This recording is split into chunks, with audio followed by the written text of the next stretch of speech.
Oogaloo boogaloo, woogaloo chugaloo. Oogaloo boogaloo, woogaloo chugaloo. Ignore what I just said. That was just literally like a test run to see if it would capture attention, but also to see if I could play my own voice back to me while the car was running. And it seems to have worked, so we're going from here.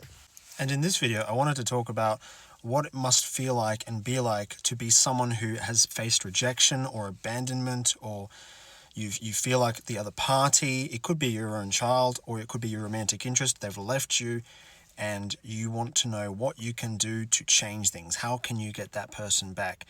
And from this perspective, I wanted to talk about the advice that you hear on the internet, because there's going to be tons and tons of advice from random people, and you'll scroll, especially on TikTok or YouTube, who are going to install beliefs in you that feel good in the moment, but they might not necessarily be helpful for you. Anything that feels like, yeah, like you kind of feel like you feel this sense of nobility and urgency, forthrightness. They did treat me horribly. They lied to me. If that's the path they want to choose, then good for them. I'm going to set my boundaries. That type of attitude. You see even clips with the fancy music that makes you feel really riled up a little bit or really sad a little bit. I want you to ask yourself if the advice that you are listening to is actually going to help you for the specific situation that you are facing. I would say only 1% of any of the advice is going to be applicable to your specific situation. And why do I say this? Well, because we need to consider the psychological factors that led up to the moment of the person leaving, or even you leaving. I want you to think about if you were a cafe owner and you had a customer walk in, they enjoyed themselves, but then you also have another customer and they leave. They weren't happy. Sometimes, right, you will not know what that customer who left was thinking. You will not know why. Maybe this is a recurring pattern. Maybe your customers are constantly leaving, right? And it's important that we see ourselves as a cafe owner in our own relationship, and we self-reflect.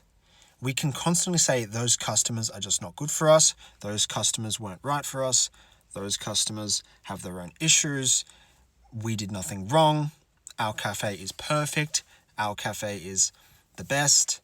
And if we keep having this attitude like we are the best, sure, we might be the best in certain aspects, but are we ignoring the truth as to why the customers leave, right? Your partner is like a customer. Your relationship is the cafe. Your relationship is a deal. It is a transaction. And if your customer has left you, then there must be a reason for that. And a lot of the time in real life, most cafe owners don't go running up to the customers and asking them why they left. If they do, they find some other means to do that. Usually it could be some type of poll or outreach or a thank you gift card or something like that to try to entice invitation. But for your relationship, the advice that you're listening to telling you that the other person is a narcissist, that the other partner is a borderline, and there's nothing that you can do to change them, that your other partner is to blame, is at fault, they have shortcomings, and that's all you're ever focusing on. And by definition, whatever you're focusing on, whatever your attention is going on, you're probably going to get more of that. That's basic manifestation 101. Where your attention goes, energy flows, right? You're constantly thinking of all the negative, you're going to keep on finding more of the negative. And this is scientific too. This is how the nervous system operates. The nervous system is going to keep on looking for all the bad things.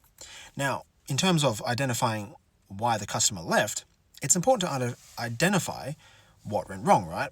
That doesn't mean over-obsessing and beating yourself up. It doesn't mean constantly looking at the flaws of the other person. There may be something on the other person's end that may have contributed to them leaving, your partner leaving, etc., even if it was your child.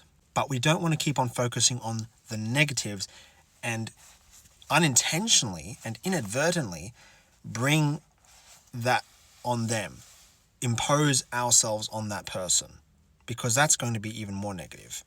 And this is probably why they're not going to return. There is a question that I've been asking myself recently, and I still can't quite find the answer to this.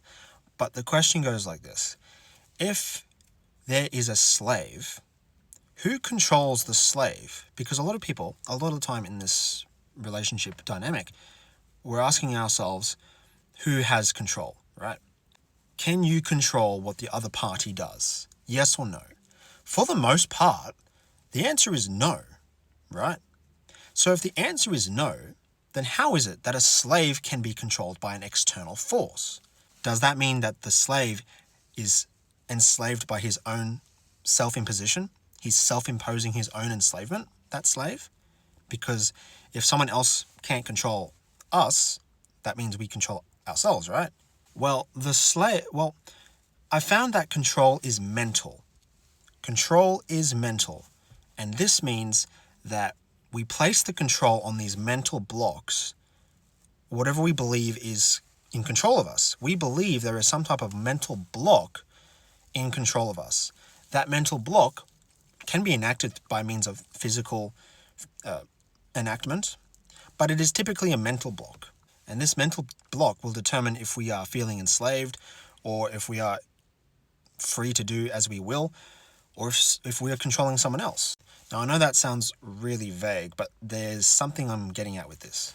The first thing is that it is possible to control the circumstances, but not in the way that you imagine. You can change things, but in order to change the circumstances, we must first recognize what the will is of the other person and what our will is, because you can still control the other party, or they could control you, or you could be self-imposed control, be within your own control. You're empowered. But what is your will? Whose will are you enacting? Because you can still be in control of someone, and it will either be in line with their will or it will be against their will. This is why you have soldiers in the army who self-impose their own enslavement, essentially. They not only impose their self-enslavement, but they will enact the will of someone else. So they don't even have their own will. It is their will to serve the will of someone else. You could call that loyalty, devotion, and it perhaps has its place. Now, long story short, is it in the best interest or the will of the person who has left to stay in a relationship where they do not want to stay in? That may sound very obvious. No, they don't, because if they did, they wouldn't be leaving you in the first place, right? But there are so many major and lesser contributing factors as to what made that person leave. It could be a death by 1,000 cuts, where the smallest nuances that don't seem like a big deal suddenly become nuisances, and you don't even want to deal with even the smallest nuisance. Is it in either party's interest to deal with a nuisance? It is the perception of the nuisance. It could be disproportionately larger than it really is. For me, it could be something as simple as paperwork. And these nuisances are painful, right? The more painful something is, the more likely someone's going to walk away from it. This isn't always the case, but what it typically means, if someone has left you, it means that the pain of being with you outweighed the pain of leaving you.